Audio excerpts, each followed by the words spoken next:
Seguimos hablando acerca del uruguayo Sebastián Marcet y tenemos ahora un enlace vía Zoom con el exministro de Gobierno, Hugo Moldis. Señor Moldis, muchas gracias por la espera, muy buenas tardes. En momentos en los que la información parece estar saturada en torno a los movimientos de este sujeto, ¿cuál es la impresión de una persona que estuvo al mando del Ministerio de Gobierno y que está al tanto además de todo lo que tiene que ver con las labores de rastrillaje y búsqueda de personajes como estos? Adelante, por favor. Buenas tardes, un gusto estar con Llegavisión y con toda la teleaudiencia. A ver, yo haría dos comentarios muy rápidamente. El primero, más que comentario, una afirmación. Yo creo que a estas alturas la DEA tiene que explicarle a los bolivianos, a los paraguayos, a los uruguayos, ¿dónde está el señor Marcet?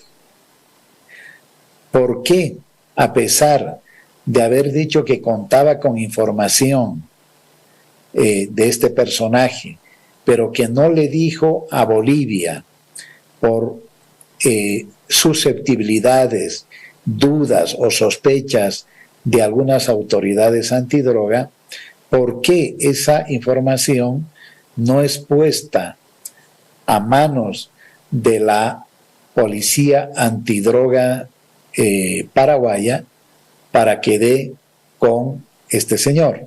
Entonces, es decir, lo que estoy diciendo es que detrás de lo aparente, en realidad tengo la impresión de que hay una operación internacional para desacreditar al gobierno del presidente Luis Arce con un hecho que parece ya estar negociado entre el señor Marcet, autoridades del gobierno paraguayo y la propia DEA norteamericana. Lo segundo, un comentario. Lo que hemos visto en la primera parte de la entrevista al señor Marcet, si se puede llamar entrevista, es en realidad un show, un espectáculo, un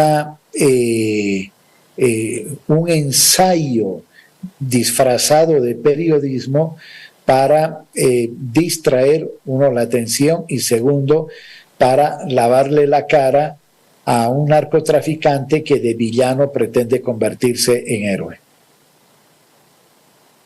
Me llama mucho la atención la primera apreciación que hace usted, que habla de la DEA. ¿Qué tiene que ver la DEA con todo esto?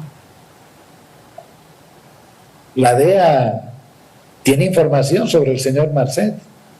La DEA sostuvo a través de uno de sus agentes, cuando el señor Marcet huyó de la casa donde se encontraba habitando, cuando desapareció del panorama, cuando lanzó un video distraccionista agradeciendo por la colaboración que había tenido, y la verdad que me parece curioso que un narcotraficante lance un video para agradecerle a alguien, aunque no lo identificó con santo y seña, como se dice, agradecerle por la colaboración que había recibido. Entonces, la DEA, si no hace pública la información que tiene, lo que está haciendo es actuar en complicidad.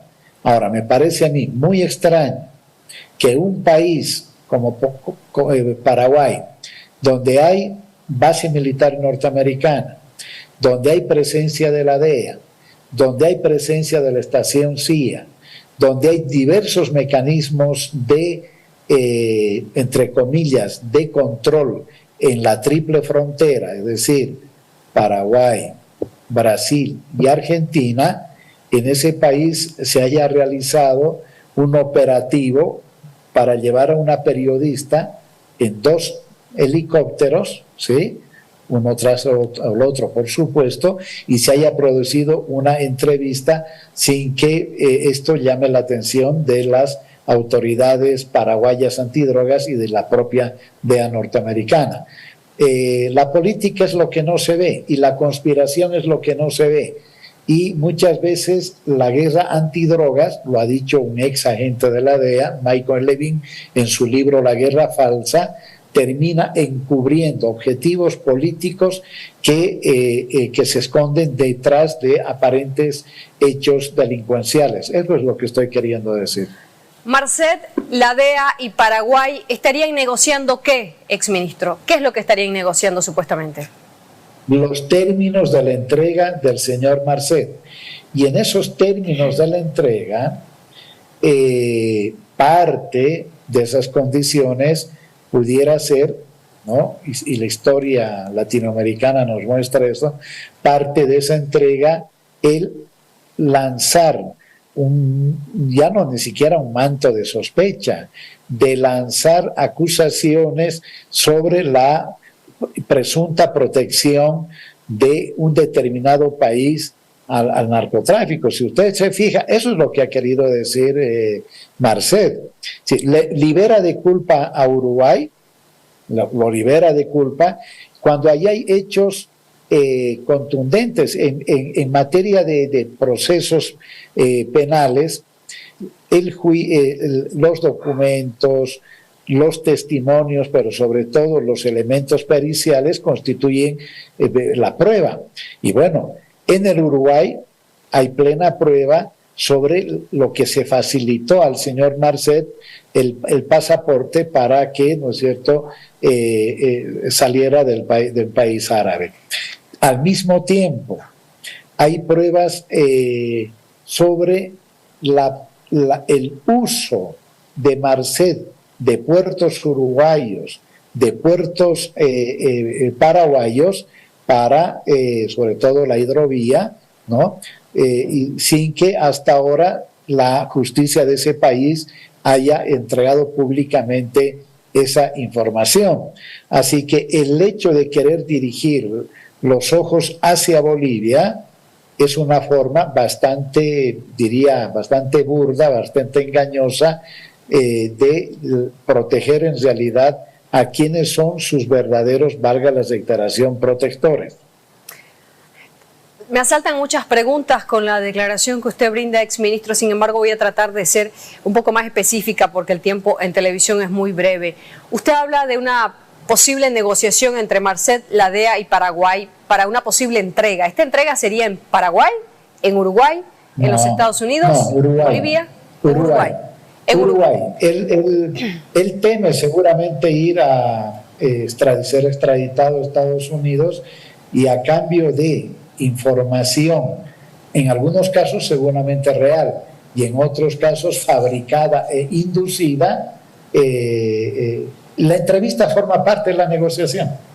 No es un Pablo Escobar rebelándose ante el poder constituido, por lo que ocurrió en Colombia. No, la entrevista forma parte de una carta de negociación que este señor está teniendo con la DEA, con el Paraguay y con el gobierno uruguayo a través de diversos canales, y uno de ellos, porque hay que investigarlo, el conductor del programa, Santo Iceni, del Uruguay, no solo que es un asesor del actual presidente uruguayo, sino que además ha tenido también relaciones, y lo saben los uruguayos, relaciones con servicios de inteligencia norteamericanos.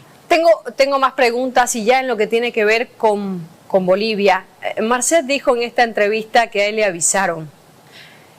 Se sospecha de algún soplón en la policía. El ministro de Gobierno, el actual ministro, ha dicho que nadie le dijo. Incluso hoy, en un juego de palabras, se explicaba de que presumen de que el guardaespaldas de un sujeto sentenciado ya por el caso Marcet vio un movimiento irregular de drones que estaban sobrevolando ya la casa de este narcotraficante y alertó al hermano de Marcet, que a su vez alertó al mismo uruguayo. ¿Qué información maneja usted respecto a quién fue el soplón o cómo fue que se filtró una información como esta? A ver, yo no creo que la Fuerza Especial de Lucha contra el Narcotráfico como institución, como fuerza, esté comprometida en actos irregulares. Lo que hace el narcotráfico, y ahí quizá tengo una leve diferencia con el ministro de Gobierno, es cooptar individualidades, cooptar a personas en concreto. Una cosa es cooptar y otra cosa es controlar una institución. Es cooptar a miembros, ¿no?, de instituciones como la FELCE, como el CEGIP, etcétera, etcétera, ¿no?, que terminan sucumbiendo ante las tentaciones del narcotráfico. Lo hemos visto también en el caso del narcovuelo, ¿verdad? Así que yo sí creo que él tuvo información, no solamente creo que haya visto a través de lo que usted señala, no he visto hoy los medios en la mañana. Yo me imagino que no es nada descartable el escenario en la que alguien que tenía información de la Fuerza Especial de la Lucha contra el Narcotráfico haya facilitado esta información, valga la reiteración, a este narcotraficante.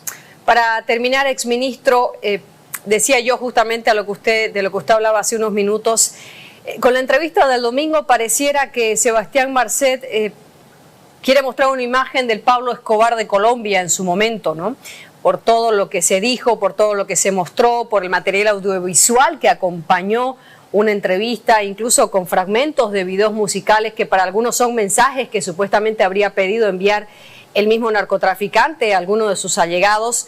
Pero bueno, en lo que tiene que ver con el ministro de Gobierno, señor Moldis, el ministro habló el viernes y la entrevista se difundió el domingo. Algunos consideran que el ministro de repente no debió haber hablado acerca de algo que ni siquiera había sucedido. ¿Cree usted que es recomendable estar tan al pendiente de declaraciones que realiza este sujeto? Yo pienso que el ministro de Gobierno tiene que manejar con bastante cautela sus apariciones públicas y sobre todo sus declaraciones sobre este tema. No caer en lo que se llama la guerra de los espejos, ¿sí?, donde las circunstancias inducidas, fabricadas o reales a veces inducen a respuestas inmediatas que en realidad deberían ser más pensadas estratégicamente. No hay nada, absolutamente nada que involucre ni al Ministerio de Gobierno ni a su ministro en este hecho. Por lo tanto, no creo que sea necesario que le esté respondiendo a cada rato.